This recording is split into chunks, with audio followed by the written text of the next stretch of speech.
ఎవరి ఇంట్లో వారు ప్లాస్టిక్ నిషేధించుకుంటే ప్రకృతిని కాపాడిన వారం అవుతామని, భావితరాలకు మెరుగైన ఆరోగ్య ఫలాలు అందించడం జరుగుతుందని రాష్ట్ర అటవీ, పర్యావరణ మరియు దేవాదాయ శాఖ మంత్రి కొండా సురేఖ అన్నారు. తెలంగాణ ప్రభుత్వం రాష్ట్ర వ్యాప్తంగా ప్రతిష్టాత్మకంగా చేపట్టిన స్వచ్ఛదనం పచ్చదనం అనే నినాదంతో చేపట్టిన వన మహోత్సవాన్ని రాష్ట్ర దేవాదాయ మరియు పర్యావరణ శాఖ మంత్రి కొండా సురేఖ గ్రేటర్ వరంగల్ కార్పొరేషన్ ప్రాంగణంలో రోడ్లు ఊడ్చి ప్రారంభించారు. రాష్ట్ర వ్యాప్తంగా పర్యావరణాన్ని పరిరక్షించాల్సిన బాధ్యత ప్రతి ఒక్కరిపై ఉందని 5 రోజుల పాటు చేపట్టిన స్వచ్ఛదనం పచ్చదనం అనే కార్యక్రమంలో ప్రతి ఒక్కరూ పాల్గొని విజయవంతం చేయాలని మంత్రి సూచించారు.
దయచేసి అందరూ ఈ ర్యాలీలో బాగా పార్టిసిపేట్ చేసి ఈ ప్రోగ్రామ్ సక్సెస్ చేయడానికి అందరూ ఇది కాంట్రిబ్యూట్ చేయడానికి కోరుతున్నాను.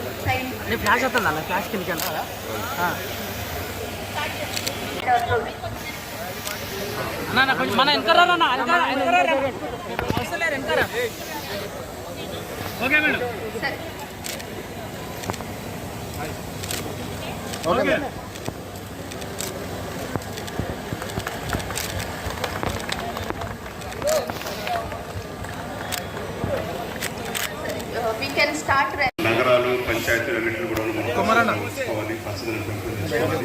అందరికీ తెలుసు పచ్చదనం వాతావరణంతో చెప్పేసి ప్రభుత్వం ఈ కార్యక్రమాన్ని ప్రత్యేకించి చేపట్టడం జరిగింది.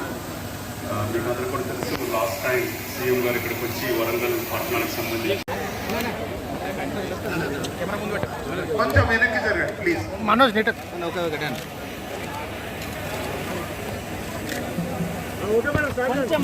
స్టార్ట్ చేయండి మేడం. అన్న ఇంకా అన్న ఇంకా కెమెరాలో మీకు వస్తాయి.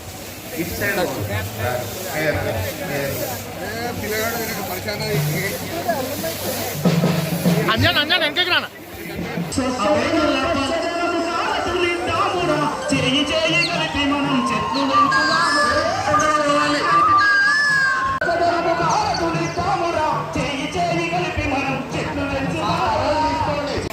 గవర్నమెంట్ 5 రోజుల కార్యక్రమంగా తీసుకొని ఆదేశాలు జారీ చేసి మరి అన్ని పట్టణాల్లో పల్లెల్లో కూడా ఈ కార్యక్రమాన్ని చేపట్టాలని ఆదేశం మేరకు మన ఎంఏయుడి ప్రిన్సిపల్ సెక్రటరీ జానకిషోర్ గారు గౌరవ అతిథిగా రావడం జరిగింది. మరి కరోనా వచ్చిన తర్వాత మనకు అనారోగ్యాలు ఎక్కువగా వస్తూ ఉన్నాయి, తెలియని జబ్బులు వస్తూ ఉన్నాయి. వయసుతో సంబంధం లేనటువంటి జబ్బులు రావడమే కాకుండా ప్రాణాలు కోల్పోవడం జరుగుతూ ఉంది. మరి ముఖ్యంగా ఆ తర్వాత మనలో ఒక అవగాహన అనేది కూడా బాగా పెరిగింది.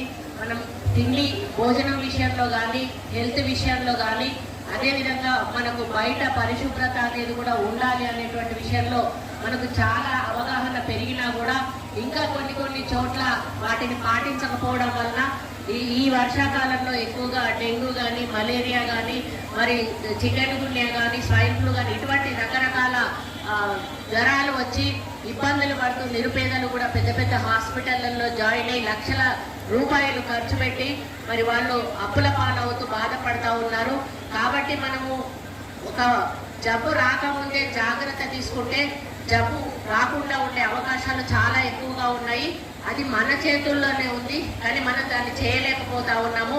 కాబట్టి ప్రభుత్వము ఈ కార్యక్రమం చేస్తే మన పల్లెలు పట్టణాలన్నీ కూడా శుభ్రంగా ఉంటే మనకి అంటువ్యాధులు కానీ ఈ యొక్క మరి పొల్యూషన్ అంతా మన గాలిలో కలిసిపోయి ఆ గాలి మనం పీల్చడం వలన వచ్చేటువంటి జబ్బులు కూడా తగ్గేటువంటి అవకాశం ఉంటుందనేటువంటి ఉద్దేశంతో ఈ యొక్క మంచి కార్యక్రమాన్ని చేపట్టడం జరిగింది.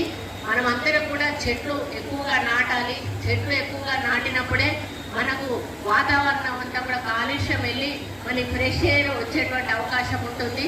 మరి అందరూ ఒక్కొక్క చెట్టు నాటినా సరే మనం చాలా వరకు కాలుష్యాన్ని నివారించే అవకాశం ఉంటుందని తెలియజేసుకుంటూ మరి కొంచెమన్నా ఆచరించడానికి ప్రయత్నించాలని మిమ్మల్ని కోరుకుంటూ ఈ అవకాశం ఇచ్చినందుకు మేయర్ గారికి మరి ఇక్కడ ఉన్న ఆఫీసర్స్ అందరికీ కూడా నా చేతుల మీద జెండా ఊపే కార్యక్రమం ఇచ్చినందుకు వాళ్ళందరికీ ధన్యవాదాలు తెలియజేసుకుంటూ ఇందులో పాల్గొంటున్న ప్రతి ఒక్కరికి కూడా అభినందనలు తెలియజేసుకుంటూ సెలవు తీసుకుంటా ఉన్నాను.